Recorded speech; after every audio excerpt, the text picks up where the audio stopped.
I think you just heard with that prompt, we're recording this meeting and we'll be putting it up online shortly once the file has processed. So I just want to show a few introductory slides to kick things off. First, here's the obligatory technical slide. We're using WebEx as a platform. You are all panelists, all of the working group members, and so you should be able to mute and unmute yourselves as well as turn your camera on and off. I'd like to ask if folks don't mind turning on their cameras, it'll feel much more like we're in a room in a working group together. We really appreciate it. You can also change your name, you just hover over your video and click on the three dots in case your name isn't showing up the way that you like it. If you have any technical issues, our assistant Abby can help you and you can send her a direct chat. If you'd like to participate in the discussion, you can do that by raising your hand or typing something into the chat. We'll be paying attention to both throughout the meeting. To raise your hand, just click on the little hand icon in the bottom of your screen. And I don't think anybody's dialing in, but in case somebody ends up having to dial in, you just dial *3 to raise your hand from a phone. Members of the public that are joining, you all are joining as attendees. And so you can only message with Abby, but you can also submit clarifying questions via the Q&A if you have a question that you'd like clarified. And we'll talk about other options for sharing your thoughts a little bit further on. So with that, I think I'm going to move on to the next slide. Hopefully everybody has the technical piece in hand. And I want to talk a little bit about the purpose of this group. So this is an opportunity to inform the development of our state's energy strategy. We brought you all here together because we want to listen to your thoughts and questions. We really value your expertise and your lived experience. We're going to be covering kind of three areas. First, we're going to talk a little bit about the kind of foundational data sources that we're using for the modeling and answering any clarifying questions. We're also looking for you to help us think through key assumptions and also scenarios. So I'm combining the second and third bullets here that we will kind of incorporate into the modeling to help us answer tough questions about how we meet our climate and energy goals. Just a reminder that the focus is on the modeling. We'll have a discussion of policies and work on developing policy recommendations, but that will be phase 2, and that process will start early next year. So today we're really just talking about the modeling. So here's a quick agenda. So right now, this is the welcome and introduction. I have a few slides to help set the stage.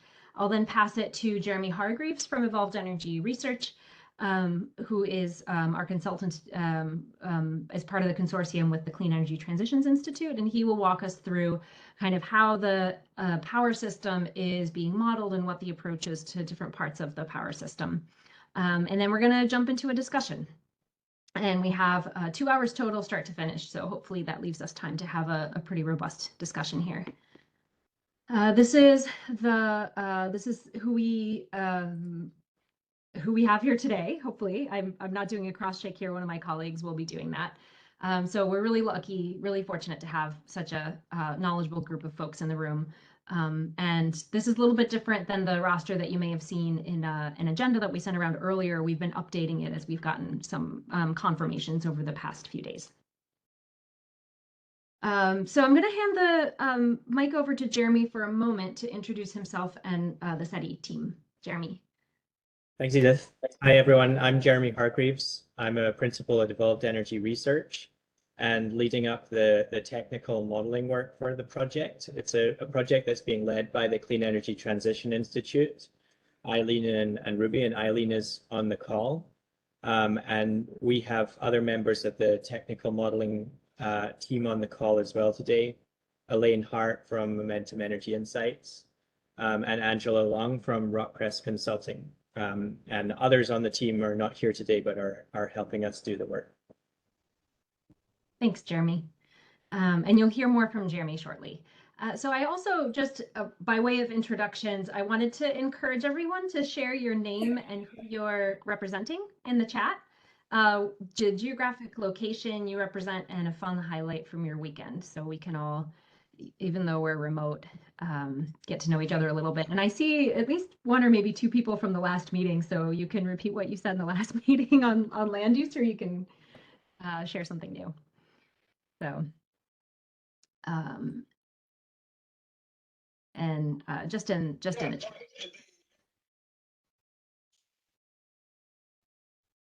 So I will just say that I picked blackberries this weekend and have been eating my fill. I don't think it's possible to eat your fill of blackberries, but there's only a few weeks where they're perfectly ripe. So my kids and I have cut up arms and legs from getting into the thickets to get the best blackberries. Oh, peach picking. Awesome. That sounds great. All right. I would love to dwell on this social piece, but I'm going to keep moving. But I encourage everyone to just kind of peruse who's in the room and what people have been up to. So I'm going to go into a little introduction to help set the stage for our conversation. A couple of these slides you all might recognize from the kickoff meeting that we had last week. So one of the main points here is that right now we're in phase 1, which is the technical approach, as I mentioned. And we have a number of different engagements that we're undertaking during this process, kind of in parallel to each other. So this is one of 8 working groups that we're convening. We also have an advisory group that's made up of 29 people that's meeting once a month. We have an interagency group that's also meeting roughly once a month and serves to ensure interagency alignment on policy and on data. We had a couple of listening sessions last week, so those are kind of the public forum for folks to share with us their priorities and the kinds of things that they would like to see or are concerned about or excited about in an energy strategy. And it's also important to highlight that we're engaging and consulting with tribes and with EJ and equity groups, and that we have some webinars sprinkled throughout. Generally, the webinars are to present something ahead of time or to reflect back on where we've landed on something. So I want to pause here for a moment just to talk a little bit more and elaborate a bit on the goal of the working group. So and kind of how you fit in this whole process. So the working groups are helping us to really inform the modeling. So we'll be providing information on the data sources that we're using and on some starting points in some cases for key assumptions, but we're really looking to you and to your expertise and to your experience on how we can make sure that we are kind of balancing out the kinds of questions that we're asking and the way that we're framing up the modeling in a way that kind of tracks with what you know about the energy system. The goal of this meeting and of the other working group meetings is not to come to a conclusion on any given assumption or scenario. We're here to hear your views, to hear your recommendations. We're relevant to hear kind of what information sources you have, and in some cases, folks are willing to share. That's great. We're going to take what we hear today and we're going to work through it. So there's a lot of overlap between our groups. Even in preparing this presentation, we have a transmission and distribution group, and we're also touching on transmission here. We have an energy efficiency and load flexibility group also overlap here. And so we're going to have to take what we hear and try to kind of put it all together. And that's also why we have a meeting on August 22nd, where we'll bring all of the working groups back together and we'll present what we've heard and where we've landed in synthesizing what we've heard and coming up with a draft modeling proposal. And we'll be presenting that to you all for discussion and for feedback. So in evaluating what we've heard, just to give you a little bit of a kind of insight into how we're thinking about this, we'll apply some decision-making guideposts and kind of that synthesis that I was just talking about from all the working groups. So we plan to use the best available information, and we've already been working with data holders, with sister agencies, with utilities, with regional organizations and others to understand and incorporate the best data available, including the most, to the extent possible, Oregon-specific data. The model needs to produce results that meet our climate goals. Jeremy will talk about that more specifically, but that's one of the things that's kind of baked in. We're also working to ensure that we maintain a reliable energy system, so that reliability is also built into the model. And we'll be looking to understand what the lowest cost options are. We recognize that there are many non-energy costs and benefits. And that's something that we will be looking at in some cases outside of the model itself, but we'll be conducting some analysis to evaluate some of these non-energy areas like jobs, bill impacts, equity and environmental justice impacts, effects on land use and natural resources. We had a working group on that topic just this morning. And where information is not aligned that we hear, we're going to work to assess the pros and cons of different choices, of different things that we've heard in the working groups. Based on these, to inform our conclusions based on kind of these principles of best available information, meeting our climate goals, lowest cost options, non-energy costs and benefits, reliability. It's also important to note that we're not making any policy decisions. So this is a model. The modeling is going to inform a policy discussion. And where we'll be developing policy recommendations. But in the end, the document that's going to come out here of this whole process is a strategy. It's not a plan. And it's being presented to the governor and legislature, and it's up to them to use the information as they best see fit. Okay, I realize I've been talking too much. 2 hours is not very much time. We're kind of operating here on the expectation that you all joined or had a chance to listen to the July 30th working group meeting. That's where Jeremy kind of laid out the foundation of how the modeling of the energy system is going to look. And today we'll dig into we'll dig more into electricity generating technologies and how that piece of the puzzle works. 2 hours is a lot, but also not a lot. So I realize that in some cases there might be new information that you need to synthesize or you need to go discuss with colleagues. So we're also encouraging folks to be active in this call and also to feel free to send us your thoughts afterwards. And we have a public comment portal on our website where you can do that, and you can also do it by email. Okay, so that was the long slide. And now I'm just going to remind us of the guidance that House Bill 3630 provides us on what the energy strategy has to take into account at minimum. So you can see here the list. We showed this in that webinar last week. We need to account for state energy demands and trends, energy resource and technology choices, considering their resource profiles and energy efficiency, feasibility, availability, existing and potential incentives to support energy efficiency. We're looking across the whole system, generation, transmission, distribution, emerging technologies and investment opportunities. And again, we're really emphasizing the importance of environmental justice, community benefits, looking at land use considerations, at energy burden and affordability, economic and employment impact, energy security and impacts of broader markets. So we're very aware of the and following the discussions that are happening at a regional level on markets, energy resilience and community energy resilience. So it's a tall order, but an exciting project. So again, this is also from the launch webinar, but I thought it was important to just summarize again. The bill does not define energy policy objectives. So this is what we're focusing on in looking at how we meet our energy policy objectives out to 2050 and intermediate timeframes where they apply. So we're looking at Executive Order 2004, which has an 80% greenhouse gas reduction goal by 2050. We're looking at HB 2021, which applies to our largest electricity IOUs, which is 100% clean by 2040.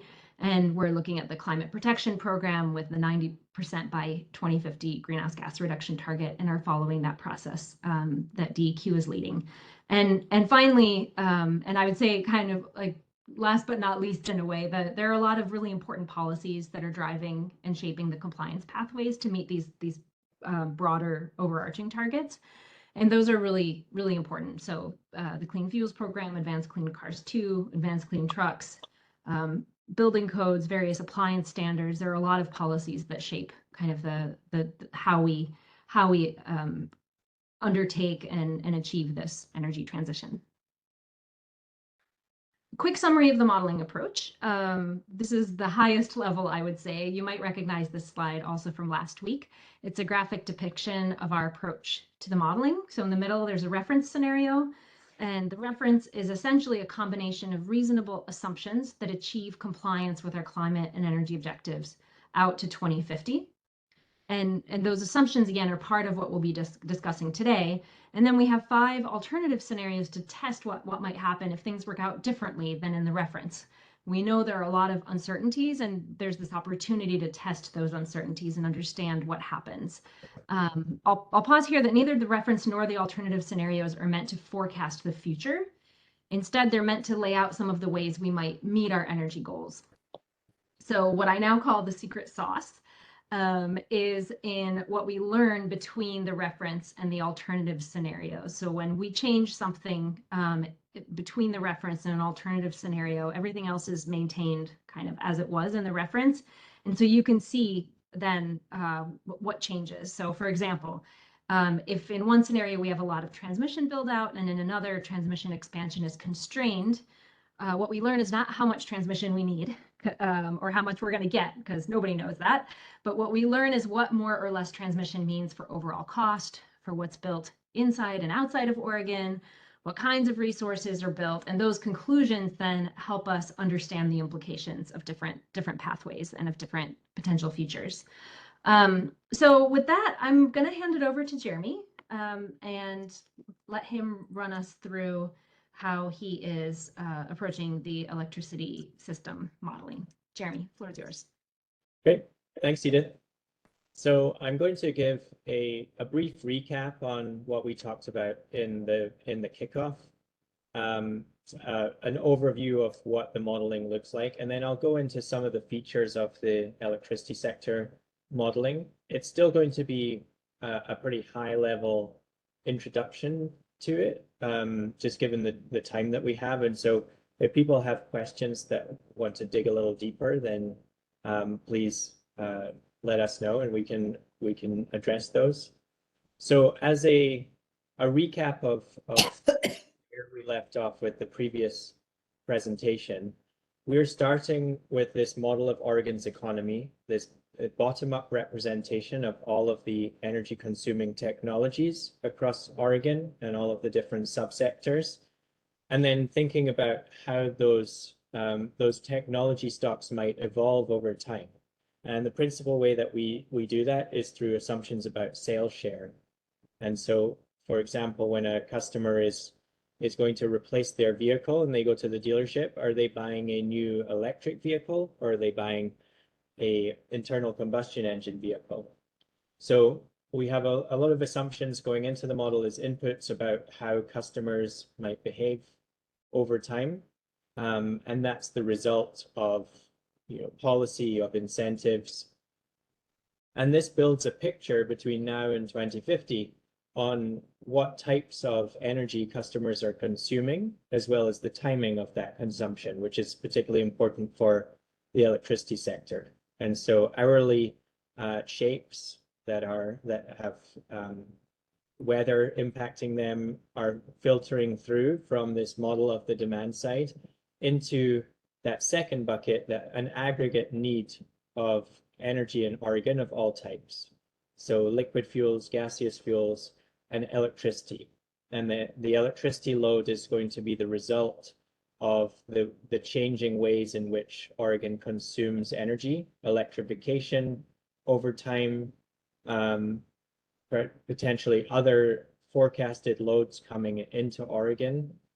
And this aggregate energy need is then taken by our supply side model, which is a capacity expansion and operations model.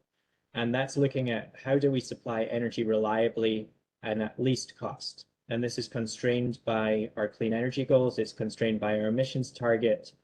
And this is least cost within a particular scenario. And so as Edith was describing, we have a reference scenario. We have 5 other scenarios. And we can use those to look at uncertainties about whether we don't get what we might want to get in the reference scenario, or we can use them to look at different policy priorities or priorities among different objectives in the state. And so if jobs growth or environmental concerns within the state are things that we want to look at specifically with these other scenarios, we can constrain those when we're looking at each of these five and determine what that means for investments in resources and potentially near-term policy setting. The next slide.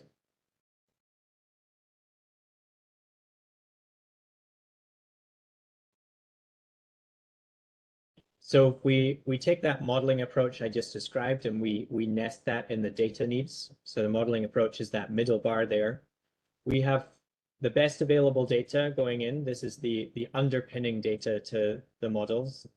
On the demand side, it's things like the energy service demands over time. So how much heat, how much light, how much steam, how much cooling are people requiring? And then the ways that we are meeting that service demand. So the technology stocks, what do they look like today? What are the technology options for customers to adopt over time? And what are the costs and operating characteristics of those, including the hourly shapes if we're talking about the electricity sector. The same sort of thing on the supply side, going into our RIO model. We are characterizing the existing system with what infrastructure is out there right now, and then thinking about how that can change in the future. So what are the options that the model can invest in?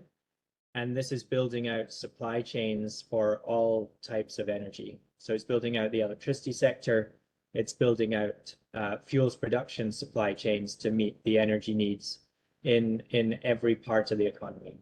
And then moving to the top of the diagram there, scenario assumptions. These are the things that are characterizing the scenarios that Edith described and that process that I described of representing potentially different policy priorities and different uncertainties. And these are things like the amount of vehicle sales. What are people buying in the years coming? In transportation, in buildings, in industry.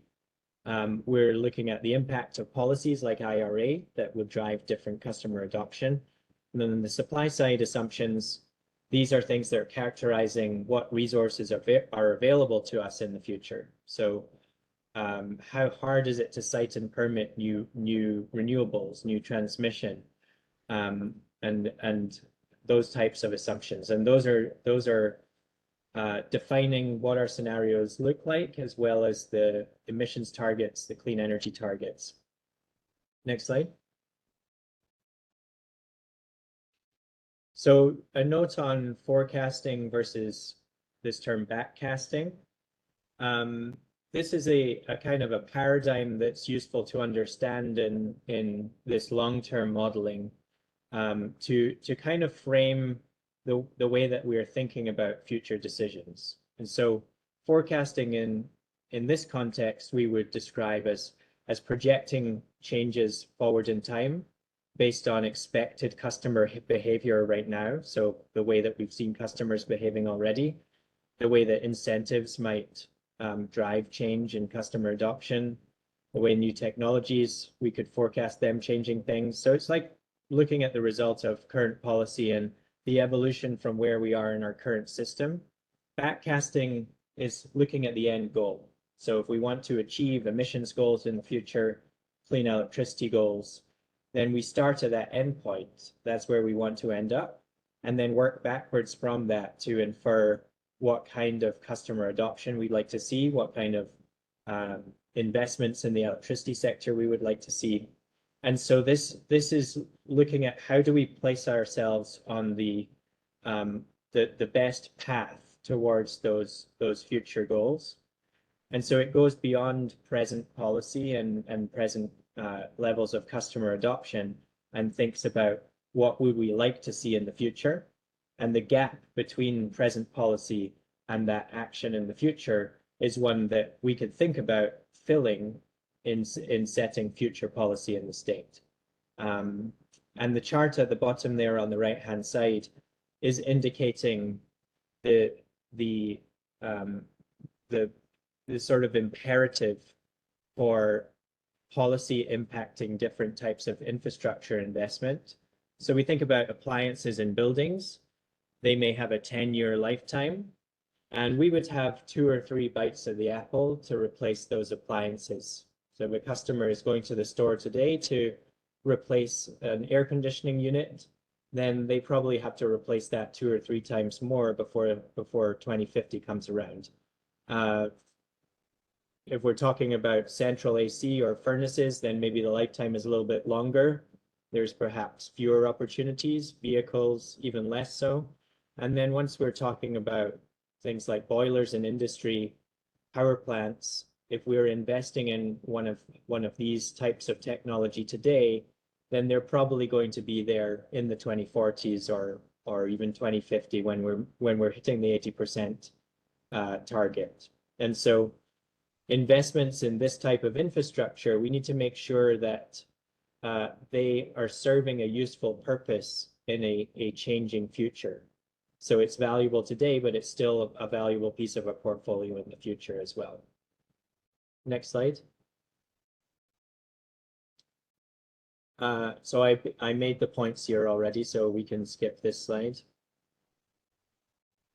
Thinking about load growth in the electricity sector, we are modeling approximately 80 demand sectors across the economy, and using that methodology that I described in the previous kickoff meeting, where we have sales shares translating into stocks over time, translating to energy use of all types. So we're talking about electrification of the vehicle sector. Then we'll see displacement of fossil fuel use and more electric growth over time. And then we're factoring in uncertainty into the different scenarios that we're looking at. So in the reference case, we'll have some assumption about how much electrification we think is going to happen going forward on the demand side, how much data center growth we might see. But there's opportunities to look at different levels of these inputs, depending on what we want to use those 5 scenarios for. So maybe there's different levels of electrification or different levels of data center growth that we could investigate the consequences of that in the future. Next slide. Okay, so talking about the electricity sector integration with the rest of the fuel supply chain system, we are going to see an increasingly integrated energy system across electricity and other sectors as we move forward in time. And we already see the beginnings of this today as we're building out electrolyzers that are served by renewable energy. So what our model is doing is investing optimally in every part of the electricity and fuel supply chain. So that means commodities, conversion technologies, transportation, storage, delivery to customers. And I'm showing on the right-hand side here an example for hydrogen, where we have clean energy going into electrolysis. That hydrogen produced can go into multiple different pathways. So it could go into methanation and synthetic methane production that could be injected into gas pipelines. The hydrogen could be injected directly into gas pipelines or into 100% hydrogen pipelines. The hydrogen could go to Fischer-Tropsch synthesis to produce liquid fuel fractions as drop-in fuels for transportation.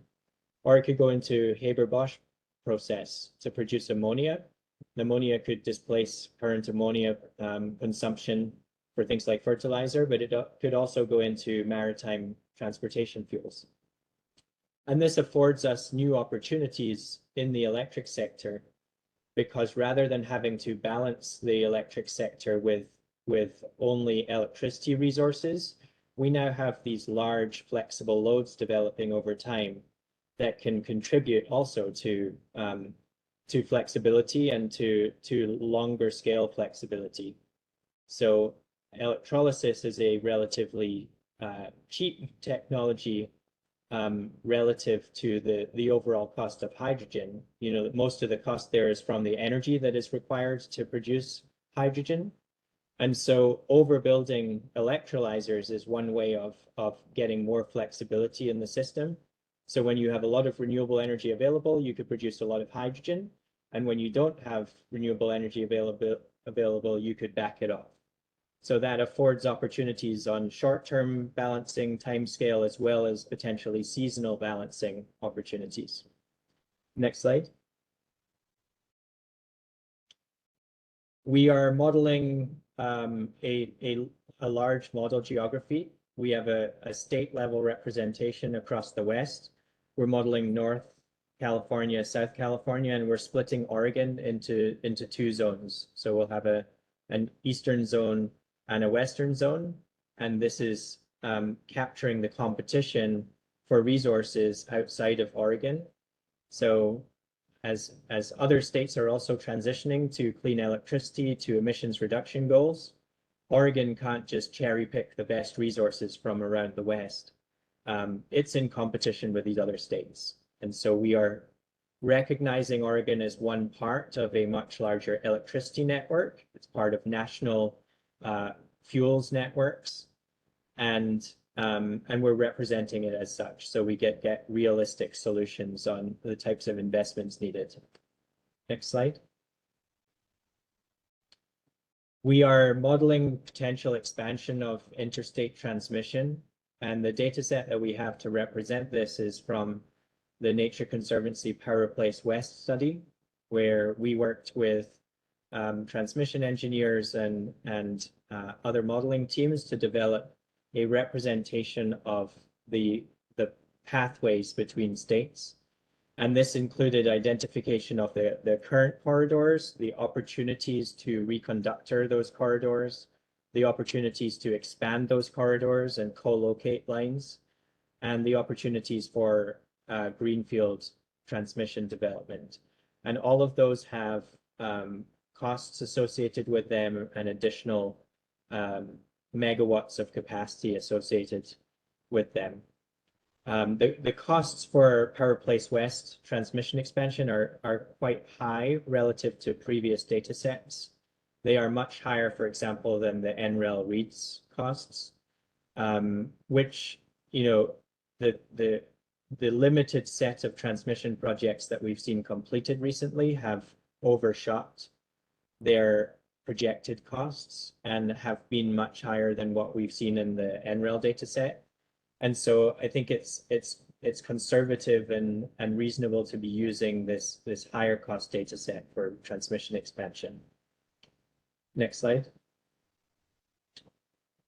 So finally, on the modeling methodology here, we're modeling reliability inside of the model. So we're not specifying a reliability need outside to say that, you know, there is a peak load requirement in a particular hour, or there's effective load carrying capabilities of particular resources, because we know that those things are going to change over time.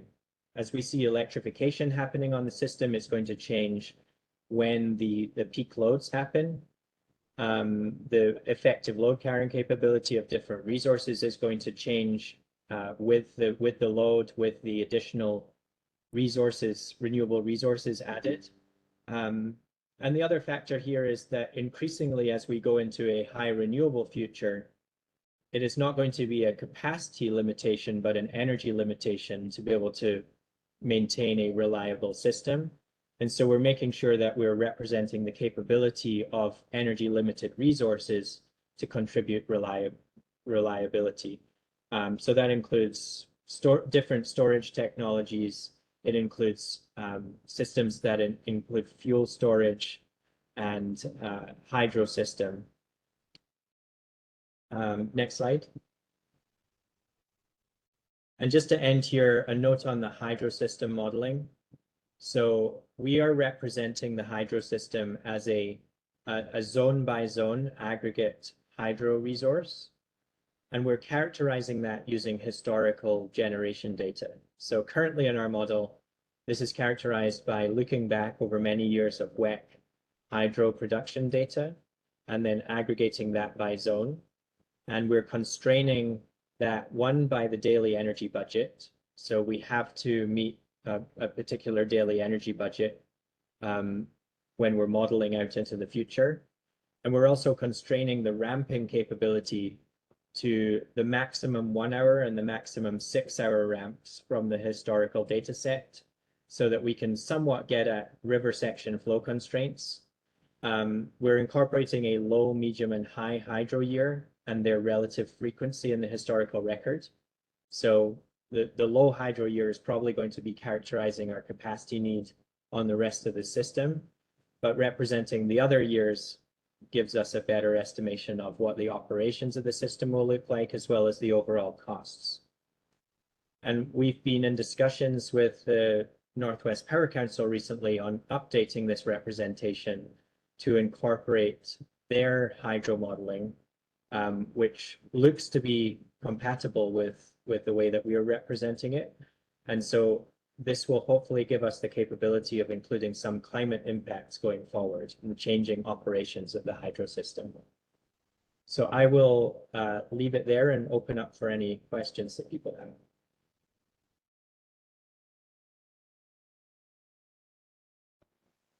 Jeremy, we have a few questions that were in the chat.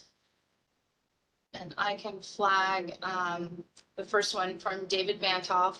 Will scenarios look at different timing windows? For instance, how IOUs meet the 2030 energy targets may take different strategies than meeting the 2040 or 2050 targets. Yeah, so when we are modeling investments over time, we're modeling on 5-year time steps. And so we will have 2025, 2030, 35, 40, 45, 50. And each year will have to comply with the policy that is in effect for that year. So the 2030 time period, the compliance in that year will be aligned with what Oregon has to achieve by 2030, and then subsequently 2035 and so on. And what we will find is that the investments that we make for that year will be sufficient to meet the emissions targets, the clean electricity targets, but they're also in the context of achieving the targets beyond that. And so we're not investing in near-term investments that might lock in emissions, but be compliant with, say, 2030. We're investing in technologies that will serve us as a part of a portfolio over the longer term as well. So basically, we're minimizing costs not just through 2030, but through 2050.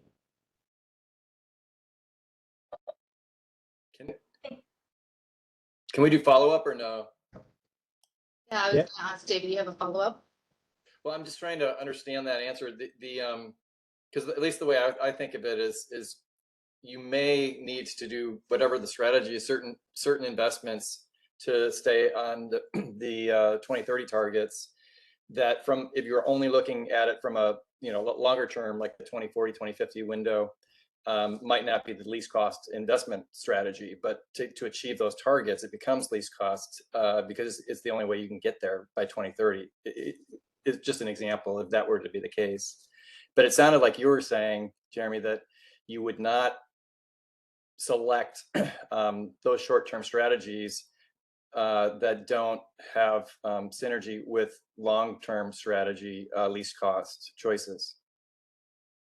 So I think that we're saying the same thing in that we have to be investing in short-term strategies to achieve the targets.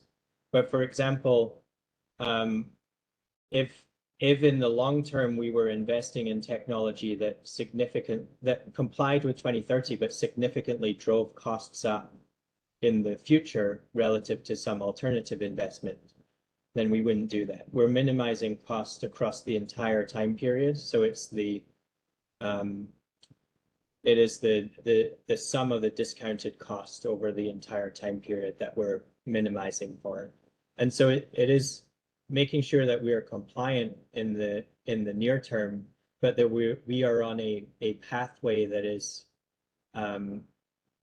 that is least cost across the entire time period. So it's sort of giving us that forward-looking perspective rather than making investments just on achieving the near-term targets. And Does so that last, clarify? yeah, just really quick last follow-up.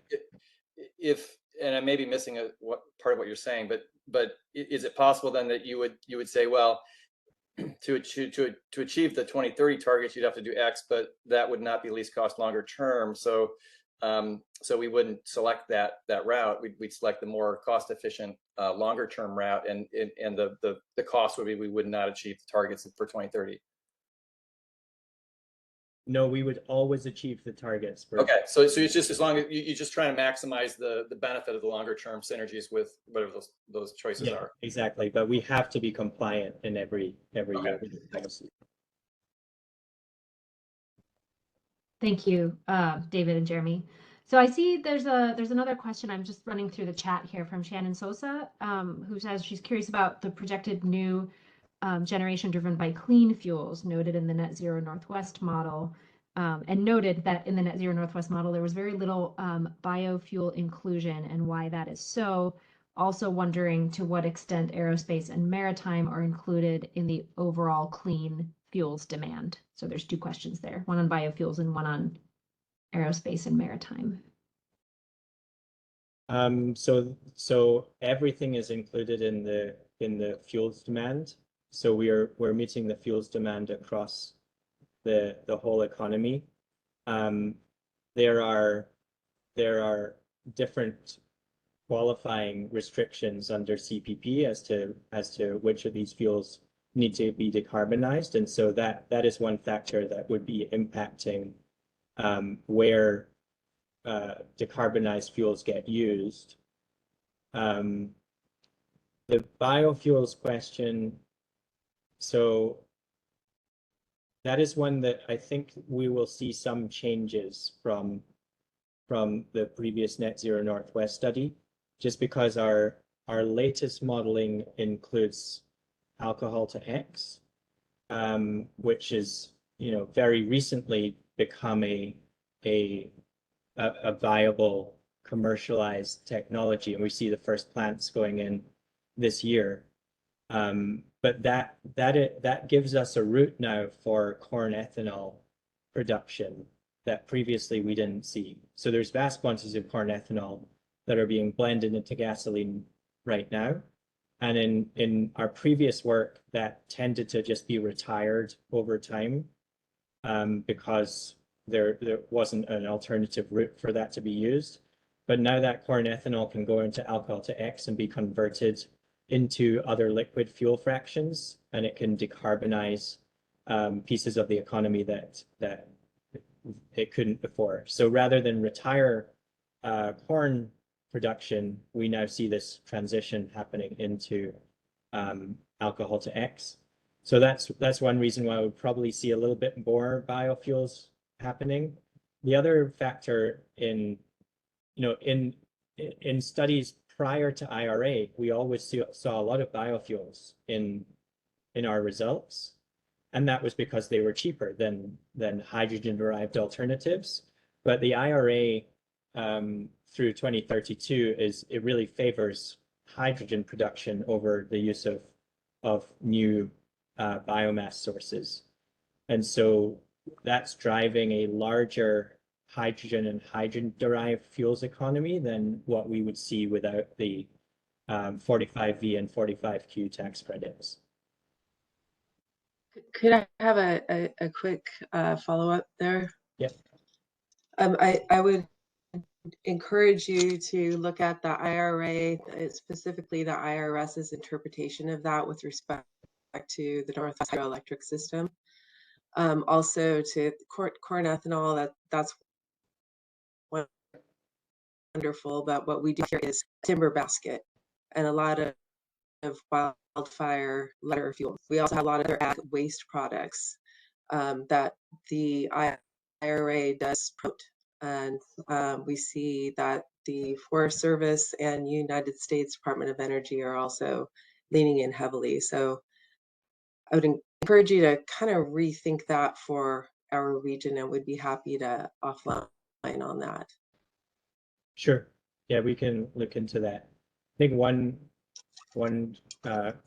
follow up on the biomass and biofuels production is that we tend to import more of that than see local production because of the low cost other places in the US and the existing transport networks that we assume are relatively low cost for moving clean fuels around the place. And so we have a very large, potentially new source of biomass derived fuels coming from like other parts of the country that Oregon could rely on as well. Well, sure, but when you also overlay that this study is looking at the economic impacts to Oregonians and the resilience benefits to Oregonians, and look at the fact that we're now pelletizing a lot of our lumber mill waste and exporting it to Japan so that they can create electricity out of it. But I think that it would behoove us as Oregonians to look at some scenarios, following up on what OSU is right now doing, just looking at our state forests to convert those latter fuels into renewable diesel, for example. But there's a lot more opportunity out there. We're already seeing some money left on the table in terms of value add exporting our fuels to Japan so they can make it into electricity. So hopefully we'll be looking at biomass as a very viable, renewable natural resource that is available to Oregonians in this model. Yeah, that makes sense. Thank you. I see there are a couple of more questions in the chat, and then Dave's hand is up. Dave, is this a clarifying question on what was said so far, or is it additional? If it's additional, I might take it after the couple of ones in the chat that dropped before I saw your hand go up. Well, I think it's clarifying. So it's along the lines of, I think what Shannon was raising is just to what extent the modeling and scenario planning will dig into feedstock options and the transportation. This is maybe more for the transportation subgroup to talk about, but in terms of the particularly legacy vehicles, I mean, to me, the strategy is going to have a zero carbon fuel long-term strategy married with a shorter term legacy vehicle strategy. So for diesel, renewable diesel, higher, I think you touched on higher levels. Is there ways to higher levels of ethanol for the gasoline side? And then assume that we're going to be looking at biofuels for the aviation. I think Shannon asked as well for the aviation industry in this planning. Yeah. So we are representing the opportunity for decarbonizing fuel blends, so gasoline, diesel, jet fuel, heavy fuel oil. All of these are blends that could be constituted by some percentage of these different clean fuel sources, and that's one of the things that's being solved for in the model. How much of each of these blends is from clean fuels, and we have the existing biodiesel and other biofuel supply represented in the model on a national basis, and that can get drawn upon by states that are basically willing to pay for that fuel, which are states that have policy that would drive the need for it. So that can be diverted into Oregon or other places if that is the lowest cost opportunity. And one question that we had in the previous group, which was on land use and natural resources, was that we have a data set right now for biomass potential, which is the billion ton study. And we do have adjustments for the Northwest that were made during the 2021 Washington State Energy Strategy that we could use in Oregon that used the LURA model by University of Washington to look specifically at forest and cellulosic biomass opportunities. But we would be really interested in any local Oregon studies on biomass potential that could substitute and give us a more detailed data set than what we currently have. And that would be basically a cost curve for Oregon of biomass potential at different costs. Thanks, Jeremy. I'm just looking, and I mean, there are a couple of more. I kind of want to move us along to the next topics. There are a couple of questions that came up relating to biofuels. Maybe I'll just read out the last one, and any questions that we don't get to, we will answer questions in writing as well, and supply those later. So there is a question about paper mill liquors. I think we might have covered that, but it also came up. The question is, what about paper mill liquors, and hearing about a waste resource from Angela shipped to Japan for fuel? So our data sets include the waste biomass that is being produced by industry. But again, if there are more refined surveys of the available biomass and how that will change over time, then we'd be really interested in that to update our inputs. Yeah. Thanks, Jeremy. So there's another question here from Shannon Sosa, and I'm noticing. I guess I'll just say I encourage everybody to throw questions in, so we can hear from everybody throughout the discussion. So kind of as we move through the topics, please, when we get to one that is yours, or if you want to bring it up, throw it in the chat or raise your hand. Shannon asks for the economy-wide energy modeling, and based on existing infrastructure, shall we assume that dynamic line ratings would be included? I'm sorry, what's WRT? With respect to, sorry. Sorry, say that again. With respect to the Oh, capacity for our I was like, existing transmission and interconnection. Yeah, Thank you. sorry.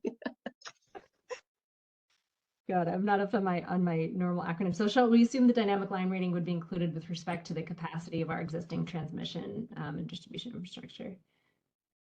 So the model is not a complex transmission model. It is a zonal pipe flow representation of transmission, and so it's not building in any sort of dynamic ratings with respect to weather conditions or anything like that. It is an assessed path rating. It's not even line specific. It is a path that could be represented by multiple lines characterizing that pipe between one state and another, and then the opportunity for expanding that path rating over time. And so our modeling with the electricity sector, it is really better suited to looking out in the long term, with the recognition that there are much more detailed models available for the near term, and that would include nodal transmission modeling. It would include detailed loss of load probability modeling, and those are things that the utility modeling process would do a much better job of. So there's a complementary nature between the near-term planning that is the function at the utilities, using these much more detailed near-term models, and then this long-term looking across the economy, what kind of investments might we want to make.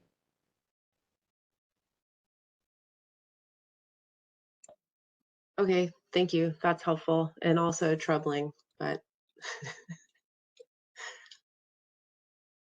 Do you want to elaborate on that, Shannon?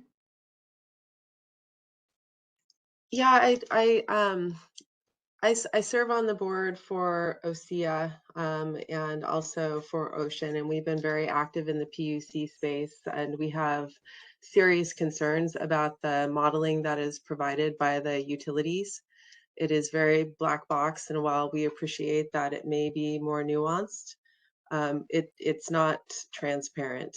And we don't believe that we are experiencing in their submittals the full capacity of what could be extracted from our existing transmission and distribution systems. Also saying that, I also understand you have constraints on what your budget and your technology allowances are. So I'm certainly not challenging you on this, but just presenting it for the group that there are many among us that have serious concerns about relying on what we consider to be relatively black box, self-serving IRP IOU submittals as baseline for this exercise. So one other area where I think we are complementary, but is outside of the utility process, is the WestX study, and that is energy solutions with detailed nodal transmission modeling that I think maybe serves the function that you're describing. So I think that could be a useful resource, but it's still a couple of years out from completion at the moment. Thanks, Jeremy. Yeah, and thanks, Shannon, for elaborating. And sorry if I put you on the spot. But if I hear some things of concern, I'd like to hear why. So I appreciate your answer. So there's a question here about small modular reactors from Martha Dibble. Jeremy. Yeah. Elaine had her hand up there. Oh, sorry, I didn't see it. Please. I think I just wanted to make one clarification that this is Jeremy's already said this, but this is a physical representation of the system, and the individual utilities and things like their portfolios of transmission rights and things like that are not not going to be represented in the model. And so there will be places where this type of analysis is just fundamentally different from what you would see in a utility IRP, and I just wanted to make sure that was clear. Yeah, so I would follow on with what Elaine said too. I had made a note in my notes, citing quickly at CETI, just to make it really clear for you, Shannon, that we have often a very similar experience in terms of the black box and not knowing either. Utilities aren't sharing with us that information either. So when Jeremy is saying it's complementary, what he's saying is it could be complementary, but he's not able to incorporate that IRP transmission information either. We don't have that from the utilities either. Yeah, thanks, Eileen. Sorry, state of affairs, but that's where we are. We'll keep moving forward. But I would say that I do think Jeremy's right. I realize the timing isn't optimal, but I do think that the planning that's going on at West Tech and the work that's going into that, and other places in the region, I think has the potential to open up that conversation much more and end up with more transparency than we have had. I recognize that the timing for this modeling is not the same, but I do think that there are efforts that are getting at daylighting transmission.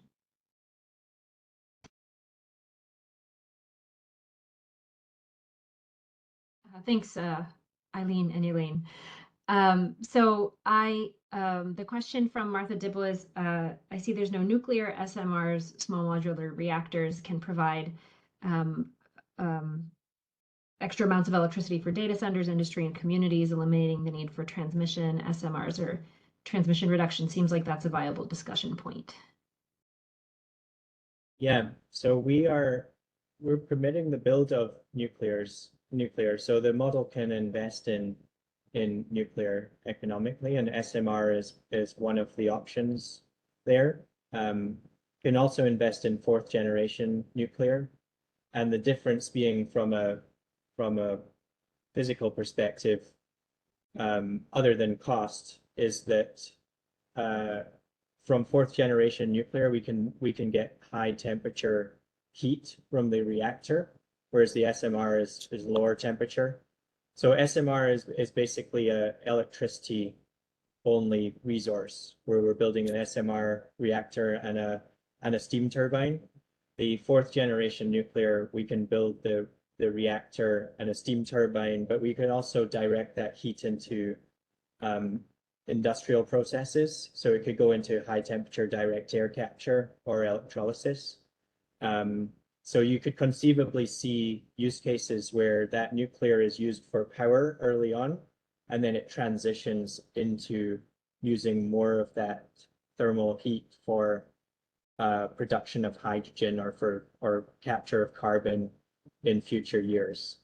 But our default assumption is that we are not going to permit the high temperature heat usage in industry as part of the reference case, because it has quite a big impact on where you build resources around the West.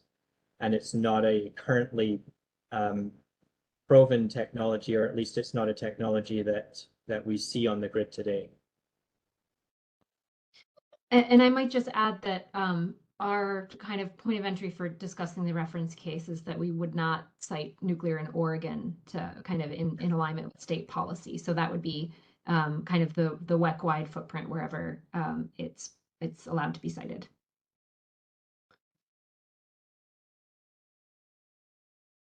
I'm now turning to Jessica to see if there are any other. I see Martha's hand just went up. Martha. Yeah, I want to discuss more about the no nuclear in Oregon, because I think that's something that ought to go into the master plan for this, the strategy. The fact that no nuclear in Oregon goes back to Lloyd Barbette, long ways back, Trojan, the whole thing. And it is something that I believe the state needs to address in its long-term objectives for this project.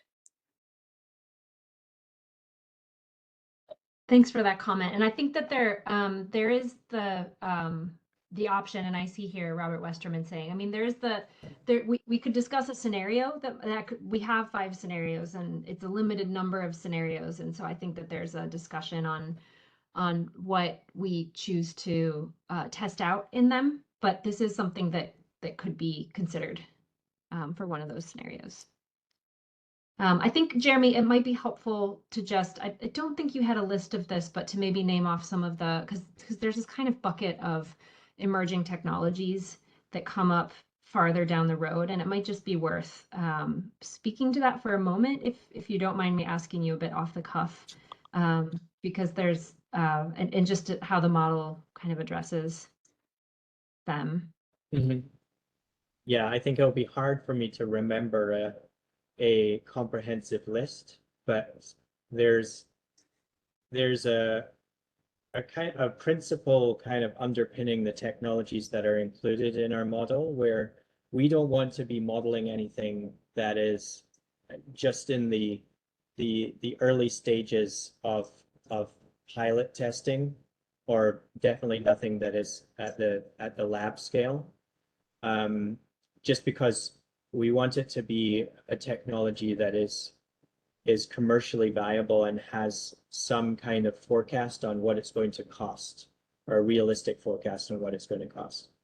And so that is our principle for including a technology or not. The one exception to that is direct air capture, that we could consider direct air capture still in a sort of a pilot phase, but and we're not including in the reference scenario. But if we were to push further than 80%, then some negative emissions technologies are needed, and direct air capture is a primary option there. So we include it in the model. Other things that are in there that would be considered emerging would be advanced geothermal. So deeper geothermal sites that could take advantage of modern geothermal technologies, long duration storage options, and then just on the technology side, where we're talking about solar and lithium ion and wind and so on, we are representing the movement down the cost curve that NREL is forecasting, based on improvements in materials and improvements in economies of scale in production and so on. So we're trying to represent a future where technological progress exists, but recognizing that when we get to, say, 2035, 2040, there's probably a lot of technologies that we couldn't even forecast being on the horizon right now, that would be part of our planning at that point. And so it's kind of necessarily conservative in that respect from a technology perspective. Thanks, Jeremy. It just seemed like we were being set up for a little bit of background there. Martha, I'm gonna ask you to hold for a moment because I see some new people have spoken up. So just in the spirit of giving everybody a chance to be heard, and then we'll circle back to you if we can. I see a question from Ranfis. How detailed will we get in each scenario on economic and employment impacts? It will be important to know what additional needs are needed to inform key stakeholders on the topic of economic and employment impacts. And I can probably answer that, Jeremy, unless you prefer to do it. But I can just say that where our plan is to look at to wait for the results of the modeling, and then to look at the employment impacts as they relate to what we find in terms of kind of how the system sugars out in terms of what's built, and then look at the jobs in those sectors and develop some data on jobs coming out of that. That's still so that's going to come a little bit later in the process because it's reliant on the model outputs, and that's a piece that's still a little bit under development, but should be happening, and we should have nailed down a timeline relatively soon for that.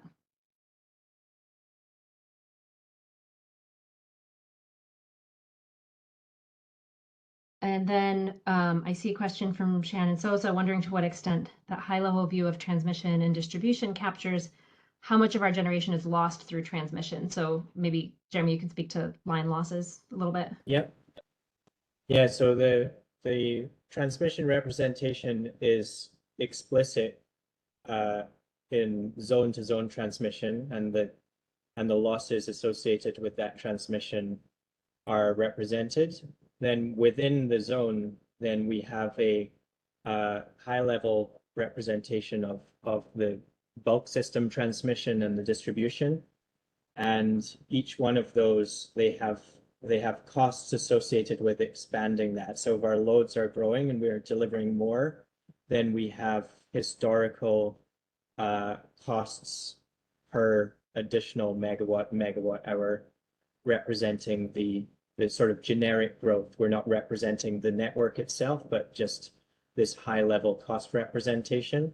And then we also have the average line losses associated with the bulk system and the distribution. And so we are capturing it, but we're capturing it in a way where it's not a detailed network. It is using high level averages. Thanks, Jeremy. I'd like to propose that we jump to another slide that we have in the presentation, because I think it'll help us kind of deepen the discussion and get to some of the other questions that might be in people's minds. So I'm going to share my screen and hand it over to Joni to get us talking a little bit about the scenarios and some of the ways that we might want to take the discussion. Let's see how smoothly I can do this. How is that? Can everybody see the slide? I can see your slide, Edith. Thank you. Excellent. Yeah. So good afternoon, everyone. Joni Slager. I'm a senior clean policy specialist here at Odo. Really excited to have you in the room and have this discussion.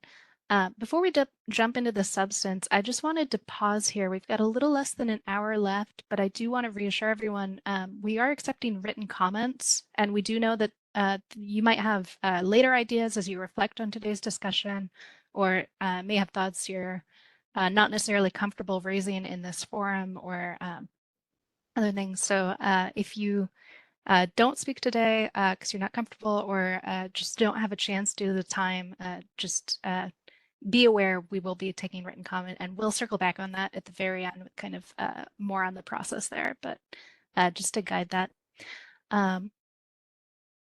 So we've framed here some of the what if questions. As Jeremy and Edith have both talked about, Our Oregon energy strategy will feature 1 reference scenario and 5 alternative scenarios. And we found it's helpful to talk about those in some cases together. The alternative scenarios you can think of as the reference scenario, but with 1 different assumption or 1 lever pulled on what we think might happen differently. So we've got some uncertainties framed up here to walk through, but I think it might be helpful to think about that in terms of what are the assumptions that we think would be appropriate to have in all of the scenarios because they carry out from the reference into the others, and what are differences that we would think would be really helpful to model in one of the alternatives to kind of see what the difference is there to help inform the policy discussions we'll be having next year. And before I jump into the first question here, I will just pause for a minute. Edith and Jeremy, if you have anything else on the high level framing of here, do you want to add there? No, the only thing I'll add is that I think, sorry, Joni, if I'm repeating what you just said, but maybe I'm saying it in different words. What we've tried to do here is to elevate the places where we see the levers that make the biggest difference. And so probably would be of kind of highest concern to folks in the room, but it's certainly not an exhaustive list. And so we're also open to other questions. But Joni, I'll pass it back to you to run through this list and see how that conversation goes. No, that was great. Thank you, Edith. So one of the first things we've flagged here is kind of uncertainty surrounding load growth. And this ultimately is a function of the uncertainties with kind of the various drivers that contribute to load growth.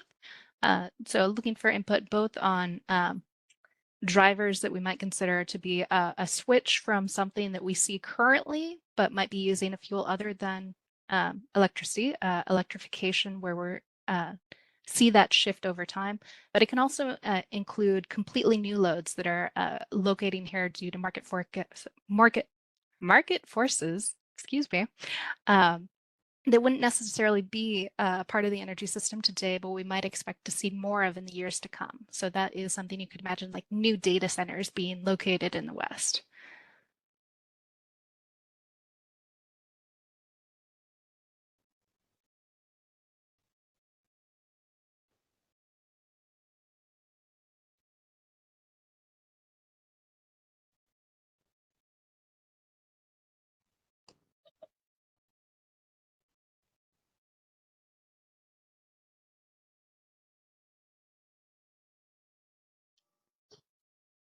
You can shut me off anytime.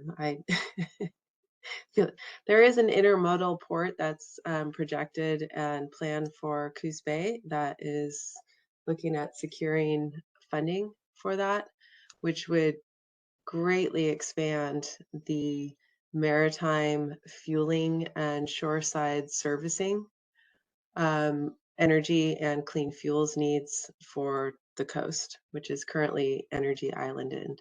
So I don't know if that should go into its own scenario, or maybe some kind of a rapid build out of other manufacturing and transportation opportunities for Oregon.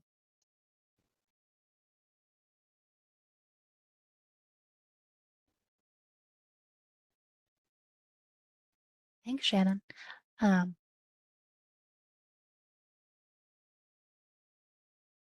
And by all means, feel free to keep speaking up. We've got specific questions here, but excited to hear everyone's thoughts and inputs.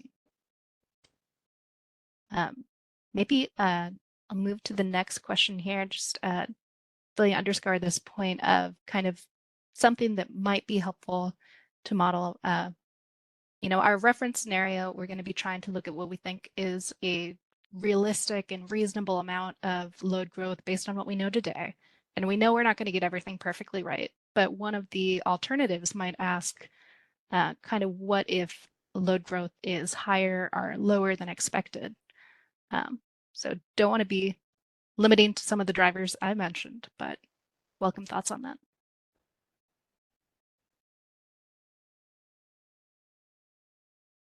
Joni, we have a comment from Dave Fantoff in the chat, just flagging for you.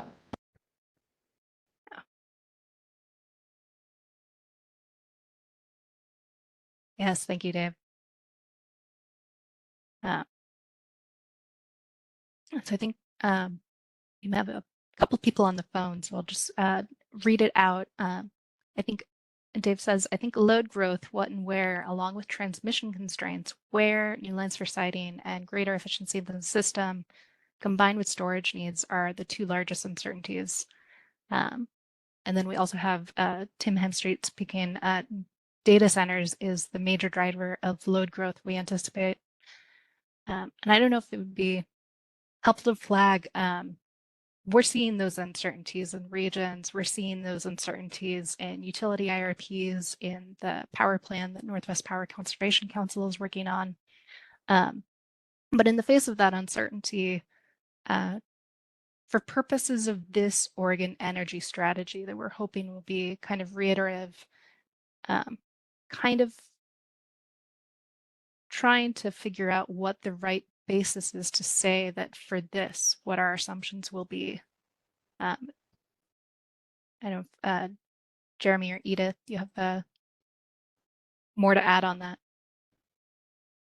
Yeah, so I think that I totally agree with those two comments, that that load growth is a major uncertainty, and the two factors there are, one, the kind of the policy and economically driven change on the demand side that is moving us towards an electrified future. So how much we see year on year of electric vehicle uptake and how much electrification in buildings do we see.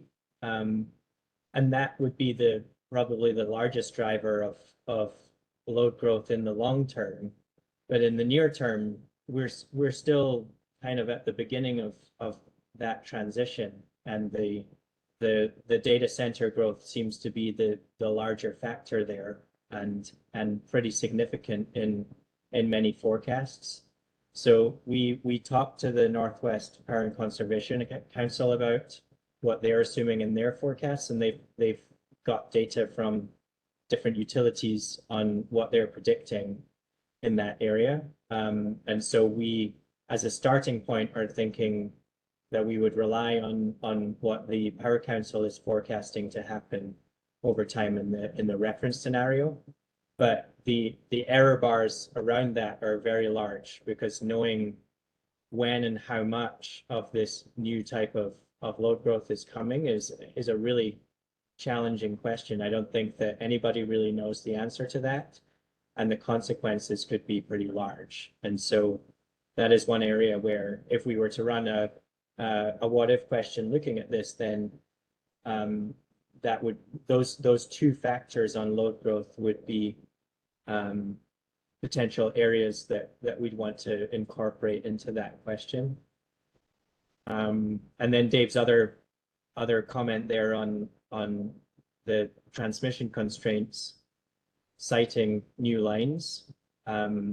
We also, that's one of the biggest swings in strategy that we see happening, whether we can rely on imports coming in from other places, or is it going to be a more zone specific strategy, because we just can't build out these lines either in time or in total. And that's another good candidate for a what if scenario.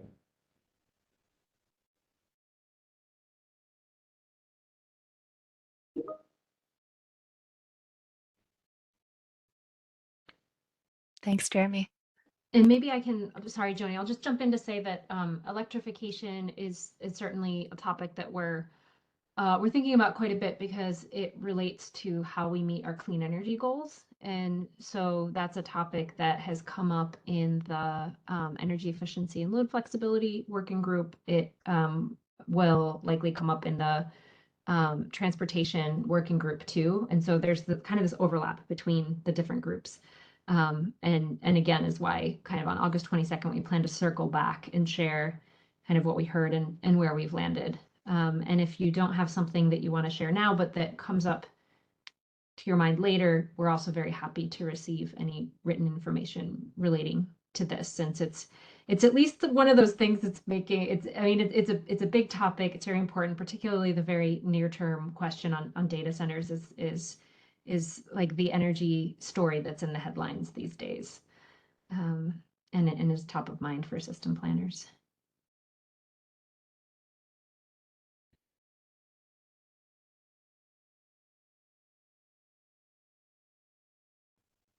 Thanks, Ida. So, as we move through these, still welcome comments on any, but I'll just kind of frame the third question we have here. I'd start by noting that we do have a limited number of scenarios. So one of the things we'll be trying to assess is whether a particular alternative scenario might provide information that's useful to us on multiple fronts. We do have multiple different working groups working through different issues, but our hope would be that we end up with 5 scenarios that will be useful, but might also be able to kind of shine light on a number of different questions. So the third what if question we've flagged here on this slide is kind of what if the siting and permitting and the reference was constrained differently. And I think that's helpful to think of in terms of how we might imagine a future differently if we see a lot of rooftop solar uptake versus a lot of utility scale solar. You know, there's pros and cons to both sides of development, and it is a least cost model. So we could imagine there being policies that promote more rooftop solar for purposes of resiliency or local energy security that might not necessarily be selected by themselves.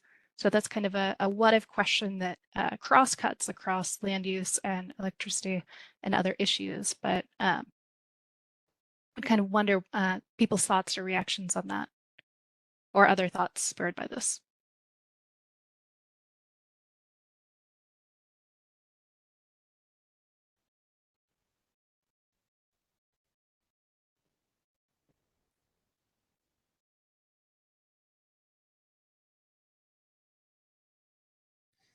Yeah, I'll get off mute on this one. This is a rain piece. Yeah, it sounds good. Maybe we'll get more to this on the workforce conversation. I hate to belabor the point, but like I think a lot of the what if scenarios are still important for me on just like the economic and jobs impact, as important as to make our energy goals and plans on this one. So I get the focus on cost, least cost, but just want to sort of bump up again just in each of these scenarios, balancing least cost, especially in light of that it could be projects outside the state, making sure we're thinking about balancing with jobs and employment opportunities in Oregon for workers in the energy transition. So just wanted to just kind of note that and balancing in this what if scenario. Yeah, thank you for that.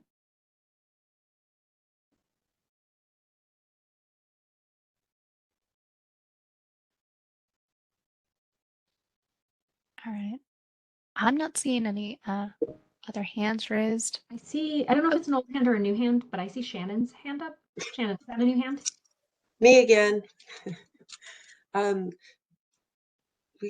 We'd be really interested, and again, I'm talking on behalf of and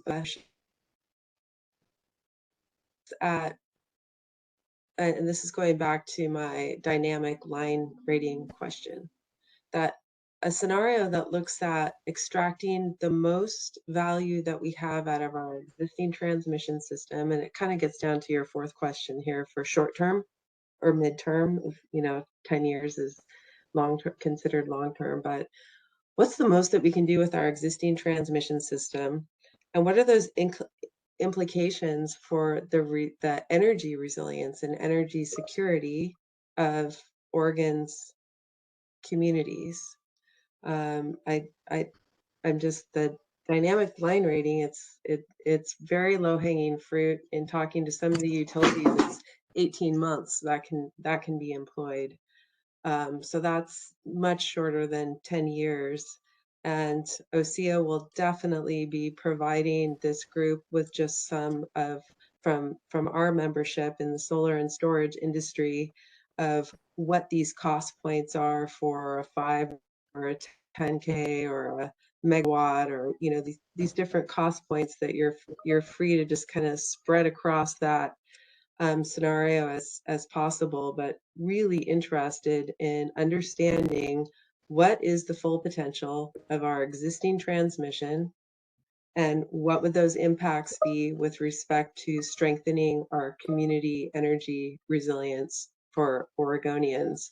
And you can lay on Rainfeast's question with what are those impacts to the economic development, both from the CapEx and talking to you from the end of the line down on the south coast of Oregon. What also are the cost of pain points that are avoided by having a more secure, local, accessible generation and storage portfolio? So physical constraints of our existing transmission system with readily available, rapidly deployable software and hardware solutions that could allow us to extract even more while we're waiting for the planning process of longer term transmission reconductoring and or additional lines.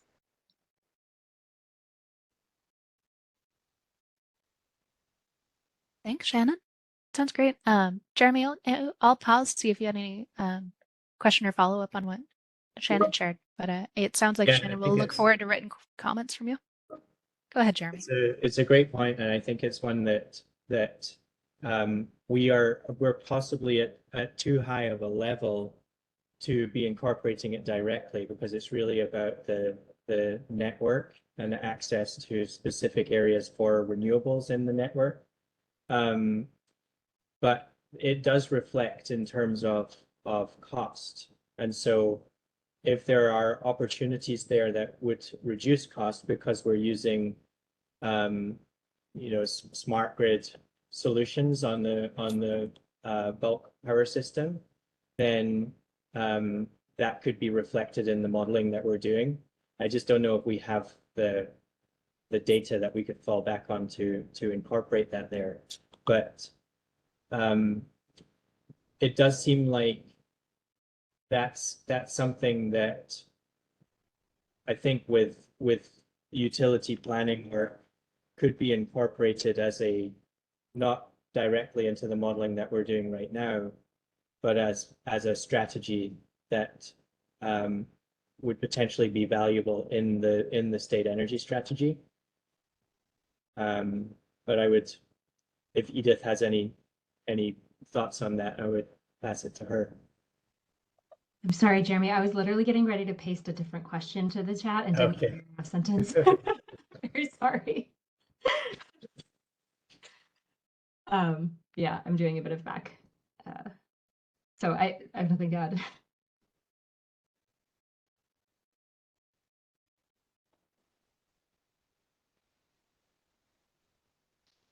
I did see, I don't know, Joni, if you want me to read these or if you want to do it. I see that there are a couple of other comments. I want to try to get these in order.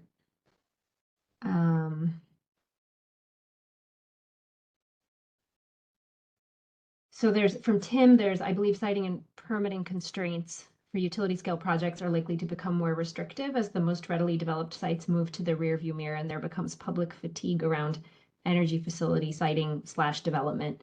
And I suppose, Jeremy, maybe that's a question on whether in other modeling exercises you've seen a similar dynamic play out. Sorry, can you repeat the first half of the question? Yeah, so the question is, siting and permitting constraints for utility scale projects are likely to become more restrictive as the most readily developed sites move to the rear view mirror. Essentially, once the low hanging fruit is picked, it's going to get harder. Yeah. And is that something that you've seen play out and that we might expect to see in the modeling here too? Yeah, and that's actually a topic that we were talking about in the land use working group earlier today. So the way that we're representing the opportunity for renewable siting in the model is based on very granular use of land use layers on which sites are restricted for building out renewables, which sites will be challenging to build renewables, which sites are quite easy to build renewables. And in general, the sites that will be built out earliest are the ones that are relatively plain sailing for development, where they make economic sense because they are high quality renewables, high wind capacity factors, solar capacity factors.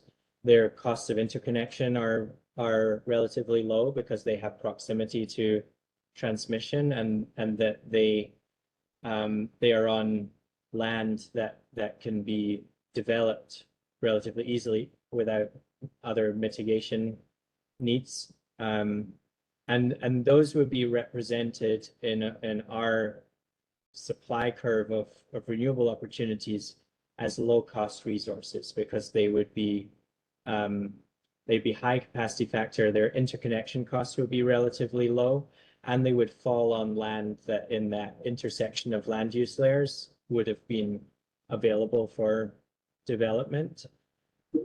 We are getting at that challenge of it getting harder over time in a partial sense, because we still have the same resource siting availability going forward in time.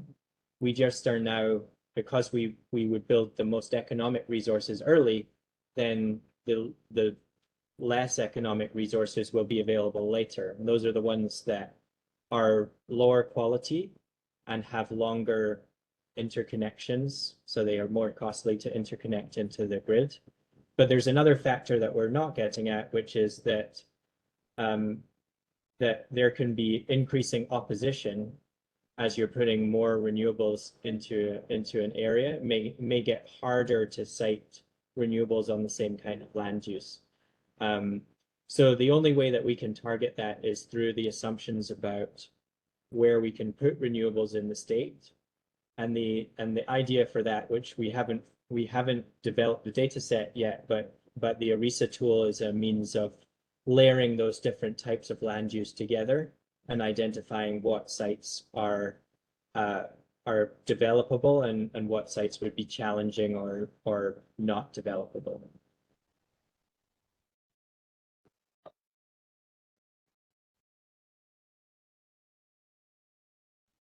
Thanks, Jeremy.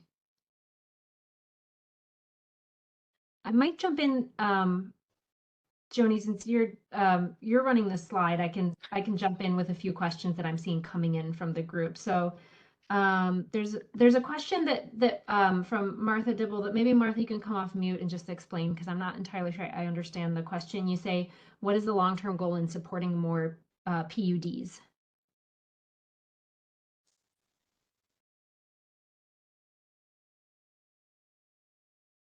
So PUDs are public utility districts. This is where you don't have a commercial utility. You have a community board that forms a utility.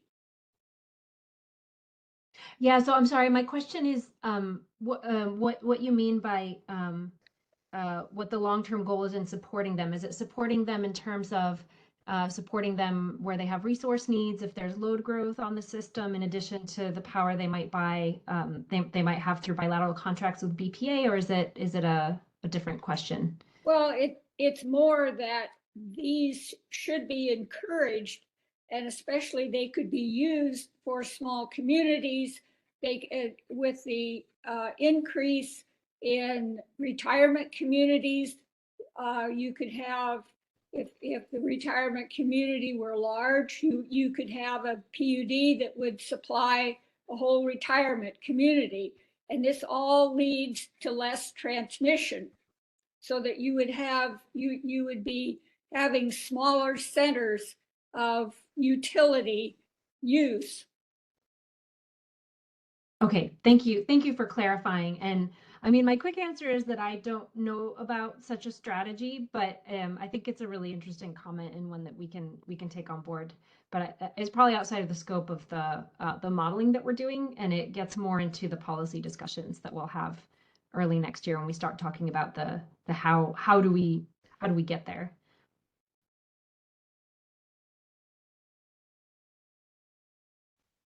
There's a question relating to offshore wind from Robert Westerman. Are there different scenarios for offshore wind being considered, 3 gigs, 10 gigs, etc.?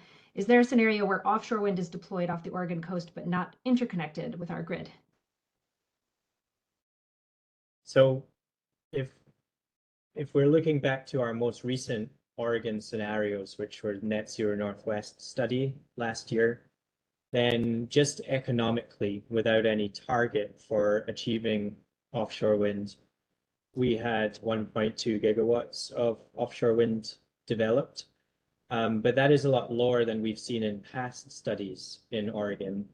And the reason for that is that the market for a offshore wind shape is kind of getting eaten by the 25 gigawatts of offshore wind targeted in California, which we modeled in that study. And so it diminishes the value of building more than the 25 gigawatts in Oregon.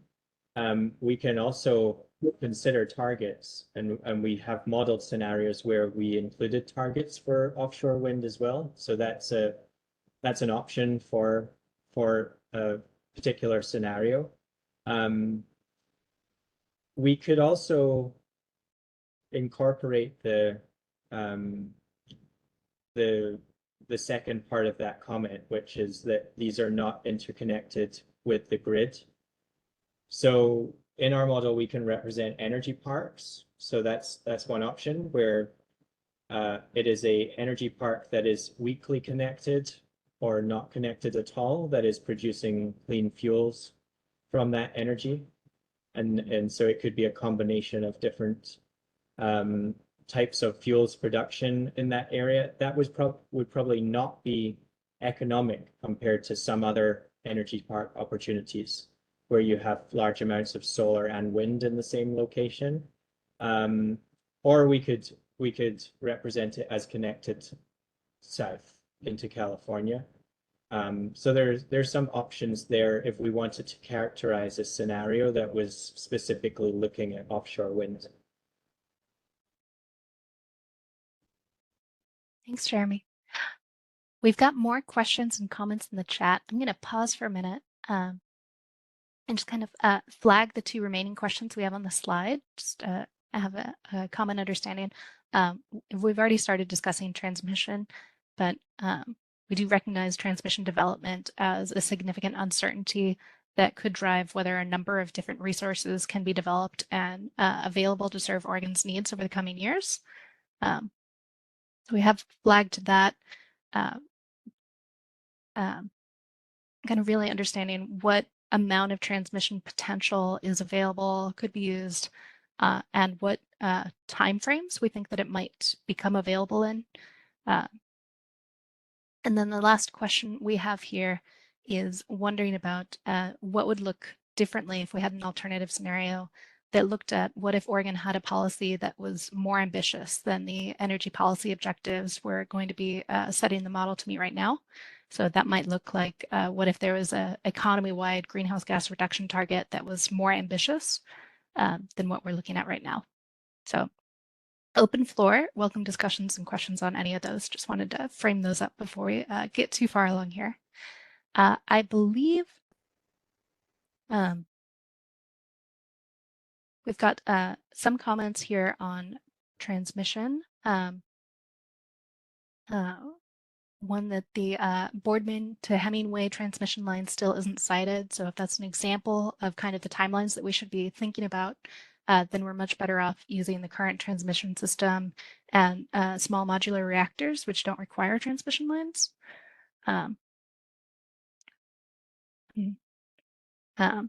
Noting that timeline that for Boardman to Hemingway has been well over 10 years.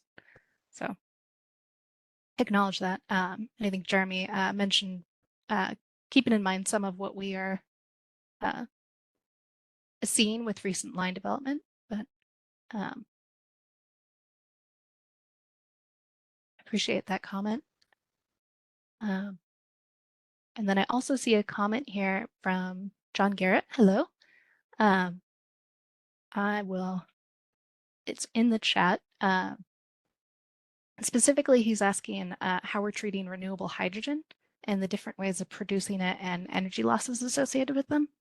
And John, you acknowledge there's a direct fuels use that I think we'll get into more of the specifics here, but flag that in the chat, Jeremy, if there's some high-level thoughts you can share with this group on that.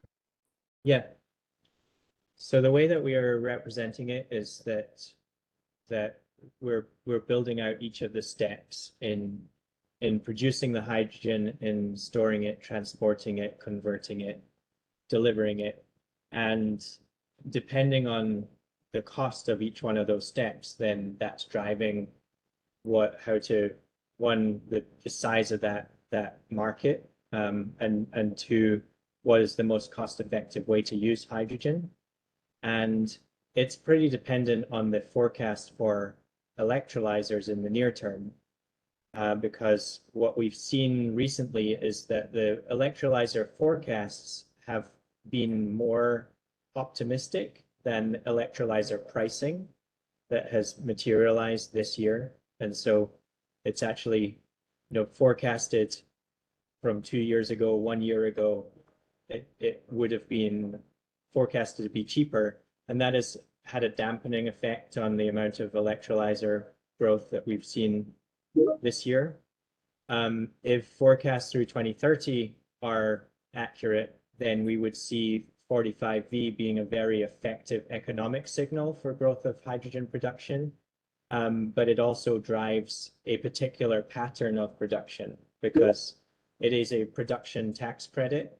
And so as a hydrogen producer, you are incentivized to produce as many hydrogen molecules as possible for the capacity that you install.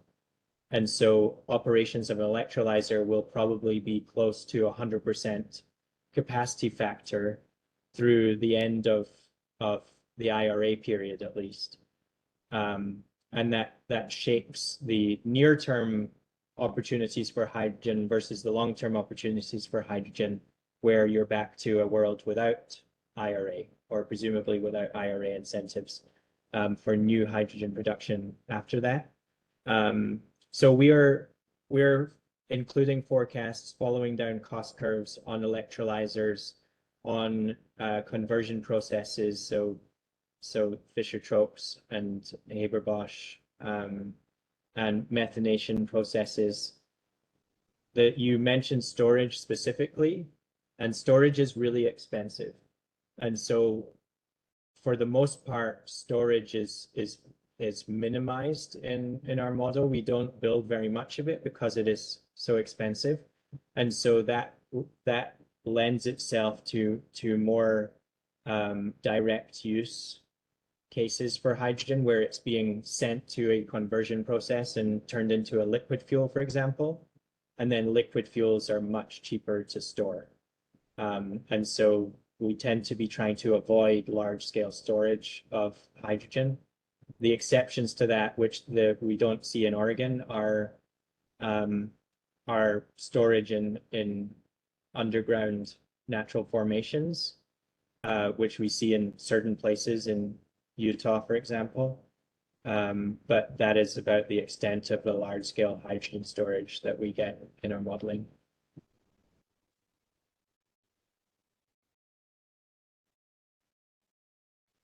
Thank you, Jeremy.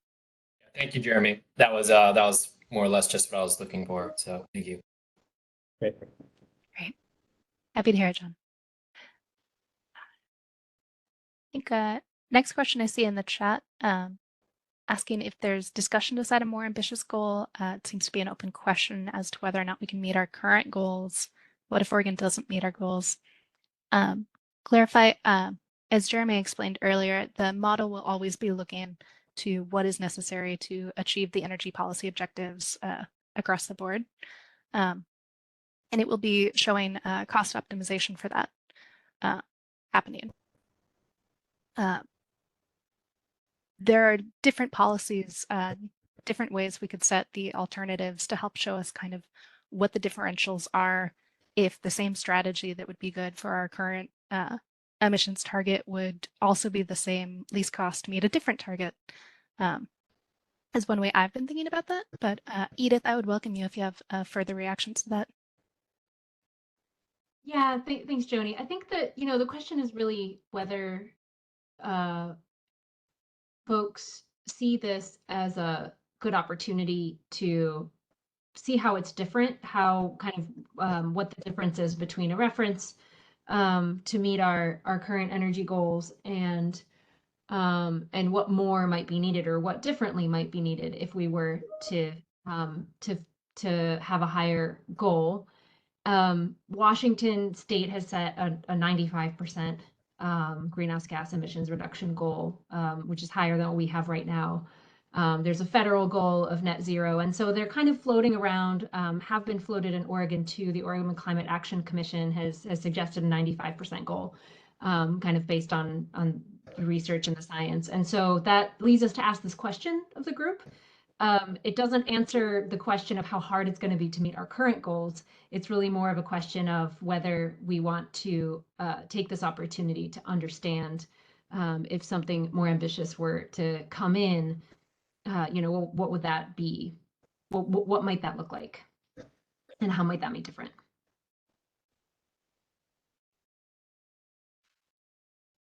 I think also the second part of that question on whether or not the state can meet its current goals is something that can be interrogated through the modeling that is happening in the energy strategy, and not by modeling scenarios that don't actually meet the goals, but just understanding what it takes to get to those goals is useful information for how hard and how fast the state has to move to actually accomplish them, and particularly in cases that are more constrained than the reference scenario. So for example, if we can't build new transmission, if that were one of the 5 scenarios that we model, and so we can't rely on renewables or clean energy from outside of the state beyond what the existing transmission can carry, then what does that mean in terms of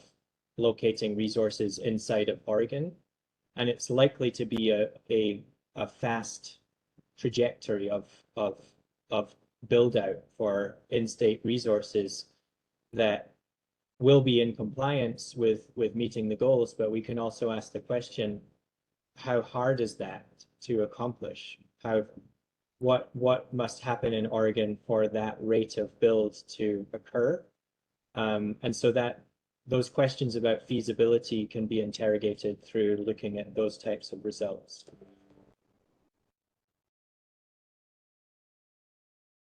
Thanks, Jeremy. I know we've got more comments and questions, but I think we're just about time to hand over. So before I do that, just wanted to acknowledge I'm realizing we do have 5 kind of examples on this slide, and we happen to be modeling 5 alternative scenarios, but those aren't picked yet. So if you have feedback on what you think would be the most useful uncertainty for us to model differently in one of the alternatives, or maybe an alternative that you think would be particularly useful to answer because it might shed light on a number of different cross-cutting factors, as we mentioned earlier, just a reminder that that is definitely input we are interested in seeking. And with that, Edith, I'll hand back to you. But thank you all for the wonderful discussion and questions. Yeah, thanks, Joni. And I, at risk of, oh no, when I stopped showing that, I lost the chat. Oh no, there it is. At risk of, I won't take us over, I promise, because the conclusion will be pretty short. But I think that there's an interesting question here from Brenda that I just wanted to at least get maybe a brief answer on, or at least some insights, Jeremy. So, because I think it's an interesting one, and it gets to the heart of some of what we've been hearing about distributed utility scale and kind of what and resilience. So Brenda asks, with uncertainties around transmission and distribution, increasing waiting times to interconnect, and increasing demand, would consumers be looking to supply their own energy, maybe integrating several energy sources? In these scenarios, more permitting flexibility to generate power on site, incentives or rates to promote the investment would be necessary. I'll just say up front that we won't get into the policy levers in the modeling, but Jeremy, maybe you can just speak to the first part of the question relating to, you know, what the model might say there. So there's definitely options to be modeling higher distributed energy resource scenarios. And this is something that we found in other state analyses where the movement on the grid scale side has to be very rapid to meet the targets. And there's questions of feasibility on, can you site and permit build out that amount of grid scale resource and the transmission that's required to either access it if it's out of state or to integrate it and deliver it in state. And even though distributed resources are generally more expensive than their grid scale counterparts, they are a way of mitigating the risk associated with siting and permitting large scale or large quantities of grid scale resources. So that is definitely a candidate if people are interested in asking that question of how much of the burden can be taken away from siting and permitting these grid scale resources by building out a larger distributed energy set of investments. That would be a scenario that we could look at. Thanks. So, I mean, with that, I see Jessica just pasted in where you can follow up on more information on the other working groups and opportunities to input. We have a couple of slides at the end, but I'm not going to put them up. We're just going to send them around because they essentially just have links to our comment portal where you can put comments. We've modified that. There was a comment a couple of meetings ago that people couldn't attach files there. So now you should be able to attach files if you want to submit something a bit longer. We will be digesting everything that we heard today, and our plan is to reflect the comments that we received, particularly kind of suggestions or recommendations, and to respond to those in writing. And August 22nd, we'll come back, and as I said at the beginning, we'll be kind of presenting what we've heard from all the working groups and how that's sugared out in terms of the scenarios that we would recommend and some of the key assumptions that might have floated to the top as being of particular interest. And so with that, I just want to thank everybody for your time. I look forward to speaking with you all again on the 22nd. And I see a question from Shannon about why this group is only meeting once. And the answer is really a combination of a timeline that's quite tight to get the modeling all in place. And that's why we're kind of adding this additional layer of kind of written comments to enable us to take on board additional thoughts and reflections that you all have. It's also why we're doing that meeting on the 22nd. So it's going to combine all of the groups. But if you consider we just have 5 scenarios, then there should be an opportunity to kind of dig into those.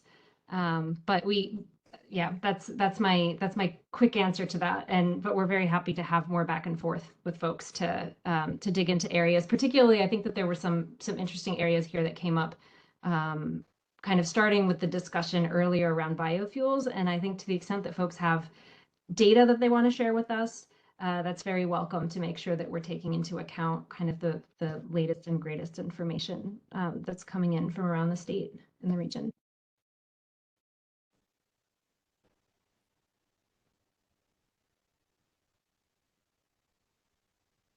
All right, well, thanks everybody. Really appreciate your time. And this is going to be, we're going to put this up online and have the recording available in the PowerPoint as well. And don't hesitate to reach out with any additional comments. Thanks a lot. Thanks, everyone. Thank you all. Thank you. Thank you. Thank you.